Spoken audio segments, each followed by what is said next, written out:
జ్ఞానానందమయం దేవం నిర్మలాస్ఫటికాకృతం ఆధారం సర్వవిద్యానాం హయగ్రీవ ముపాస్మహే. ప్రేక్షకులకందరికీ కూడా నమస్కారం. మనం ఇప్పుడు ఈ వీడియోలో గురువు శని ప్రస్తుతం గోచారంలో గురుడు కర్కాటక రాశిలోను శని మీన రాశిలోను సంచరిస్తున్నారంటే ఇద్దరు కూడా జలరాశిలోనే ఉన్నారు. వీటినే మోక్ష రాశులు అని అంటారు. ఇది చాలా అరుదుగా చాలా రేర్గా జరుగుతుంది. ఇలా ఉన్నప్పుడు అంటే గురుడు కర్కాటకంలో ఉన్నప్పుడు శని మీనరాశిలో ఉన్నప్పుడు 12 రాశుల వారికి ఇలాంటి ఫలితాలు జరుగుతాయి. ఇక్కడ రాశి అంటే చంద్రుడున్న రాశి కాదు, గురుడు ఉన్న రాశి. అంటే గురుడు మేషరాశిలో ఉంటే ఎలాంటి ఫలితాలు జరుగుతాయి, గురుడు వృషభ రాశిలో ఉంటే ఎలాంటి ఫలితాలు జరుగుతాయి, మిథునంలో ఉంటే గురుడు. మరియు రవి నుంచి కేతువు వరకు గ్రహాలు ఎక్కడుండాలి? వాళ్ళ జన్మజాతకంలో కర్కాటకంలో కానీ మీనరాశిలో కానీ ఉన్నప్పుడు మాత్రమే ఈ ఫలితాలు జరుగుతాయి. అంటే 12 రాశులు అంటే మేషం నుంచి మీనం వరకు, మేషరాశిలో గురుడు, వృషభ రాశిలో గురువు ఇలా ఉంటూ కర్కాటకంలో కానీ మీనంలో కానీ రవి నుంచి రవి, చంద్రుడు, కుజుడు, బుధుడు, గురువు, శుక్రుడు, శని, రాహు, కేతువులు ఉంటే ఎలాంటి ఫలితాలు జరుగుతాయి అంటే వాళ్ళకు మాత్రమే. అంటే ఇటు జన్మజాతకాన్ని కూడా పరిశీలించుకోవాలి. అంటే జన్మజాతకం ఉన్న వాళ్ళకు మాత్రమే ఇప్పుడు నేను చెప్పే ఫలితాలు అనేవి జరుగుతాయి. దీన్ని ఎవరి జాతకంలోనైనా గురువు శని ఆ రాశులలో ఉంటాయి. అంటే అగ్నితత్వ రాశుల్లో కానీ, భూతత్వ కానీ, వాయు జలతత్వ రాశుల్లో కానీ ఉంటే, అంటే వాటికి 1, 5, 9, 2, 7 కనెక్షన్ ఉంటే, ఒకరికొకరు 1, 5, 9, 2, 7 స్థానాల్లో ఉంటే దీన్ని కర్మధర్మాధిపతి యోగం అంటారు. అంటే వీరికి జీవితం అనేది కొంచెం ఆలస్యంగా ప్రారంభమవుతుంది, కానీ స్థిరమైన జీవితం అనేది ఉంటుంది. చేసే కర్మలు అంటే వృత్తి కానివ్వండి, వ్యాపారం కానివ్వండి, ఎలా ఉంటుందంటే న్యాయబద్ధంగా ధర్మబద్ధంగా ఉంటుంది. మోసం చేయడం అనేది అసలు జరగదు. నిజాయితీగా సంపాదన ఉంటుంది. ప్రస్తుతం గోచారంలో కర్కాటకంలో గురుడు, మీనరాశిలో శని సంచరిస్తున్నారు. ఇద్దరు ఒకరికొకరు కోణ రాశిలో ఉన్నారు. ఈ 2 రాశులను జలరాశులు అంటారు. వీటినే మోక్ష రాశులు అని అంటారు. గురు శని ఒకరొకరు కోణరాశులు ఉండడం వల్ల మేషాది వృశ్చిక రాశుల వారికి, అంటే ఇక్కడ చంద్రుడిని తీసుకోకండి, చంద్రుడిని రాశి తీసుకోకండి.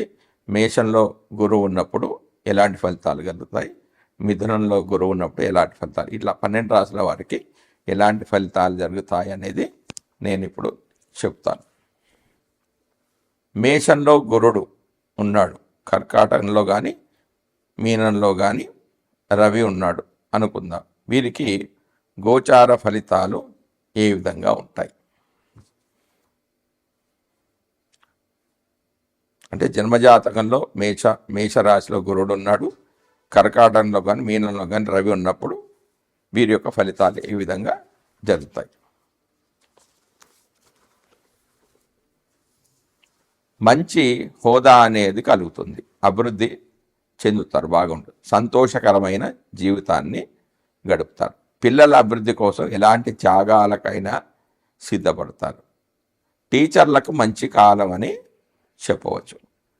కొన్ని పనులు జరగకపోవడం వల్ల కొంత అసంతృప్తి అనేది కలుగుతుంది. ఇతరులకు సలహాలు ఇవ్వడం చేస్తారు, మార్గనిర్దేశం అనేది చేస్తారు. ఇక జన్మజాతకంలో మేషంలో గురుడు ఉండి చంద్రుడు కర్కాటకంలో కానీ మీనంలో కానీ ఉంటే ఎలాంటి ఫలితాలు అంటే ఒంటరి జీవితాన్ని ఇష్టపడతారు. నదులు, చెరువులు, సముద్ర ప్రాంతాలకు వెళ్ళడం, వృత్తి గురించి చాలా సీరియస్గా ఆలోచిస్తారు. వృత్తుల పట్ల చాలా శ్రద్ధ వహిస్తారు. వృత్తిలో ఉన్నత స్థానానికి ఎదుగుతారు. ఈ కారణంగా సుఖమైన జీవితాన్ని అనుభవిస్తారు. వర్క్ ఫ్రమ్ హోమ్ అనేది చేస్తారు. ఇక కుజుడు అంటే కుజుడు జన్మజాతకంలో కర్కాటకంలో కానీ మీనంలో కానీ ఉంటే ఎలా జరుగుతుంది అంటే మంచి నిర్ణయాలు తీసుకుంటారు. గతంలో ఉన్న భయాలు అనేవి తొలగిపోతాయి. ప్రతి విషయాన్ని తార్కికంగా ఆలోచిస్తారు. డైరెక్ట్గా ఏదైనా మాట్లాడడం చేస్తారు. ప్రమాదాలు వీరికి జరిగే అవకాశం ఉంది.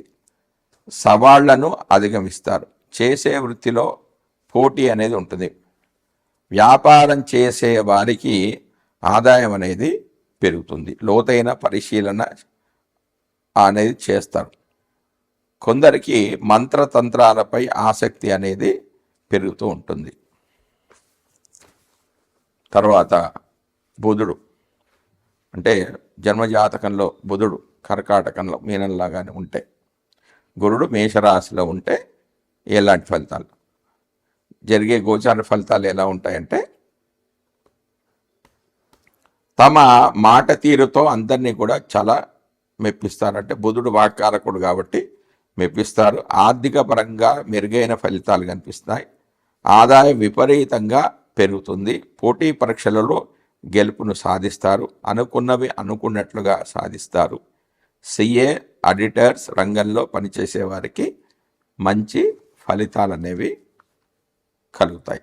ఇక గురువు, ఒకవేళ గురుడు ఈ రాశిలో ఉంటే ఫలితాలు ఎలా ఉంటాయి అంటే, జన్మజాతకంలో గురుడు మీనంలో కానీ కర్కాటకంలో ఉంటే ఏం జరుగుతుందంటే, అదృష్టం అనేది కలిసి వస్తుంది. ధన సముపార్జన చేస్తారు. తీర్థయాత్రలు, విదేశీ ప్రయాణాల ద్వారా లాభాలు అనేవి పొందుతారు. శుభకార్యాలు చేస్తారు. తల్లిదండ్రుల ద్వారా కొంత ధనం అనేది లభిస్తుంది. శుభ కార్యకలాపాలకి డబ్బులు అనేది ఖర్చు చేస్తారు. ప్రశాంతత అనేది లభిస్తుంది. విదేశీ ప్రయాణాలు అనుకూలిస్తాయి అంటే తీర్థయాత్రలు చేస్తారు. గంగా, గోదావరి లాంటి పవిత్రమైన నదుల్లోకి వాటికి చేయడం, పుణ్యకార్యాలకై డబ్బులు ఖర్చు చేయడం లాంటివి కూడా చేస్తారు. తర్వాత శుక్రుడు, ఒకవేళ శుక్రుడు జలతత్వ రాశులైన కర్కాటక మీనరాశిలో ఉంటే జాతకుడు పొందే ఫలితాలు ఎలా ఉంటాయంటే, కుటుంబం ద్వారా ఆదాయము లభిస్తుంది. వివిధ రకాలైన ఆభరణాలు అనేవి కొనుగోలు చేస్తారు. మృదువైన వచనాల ద్వారా ఇతరులను తమ మాటలతో ఆకర్షిస్తారు.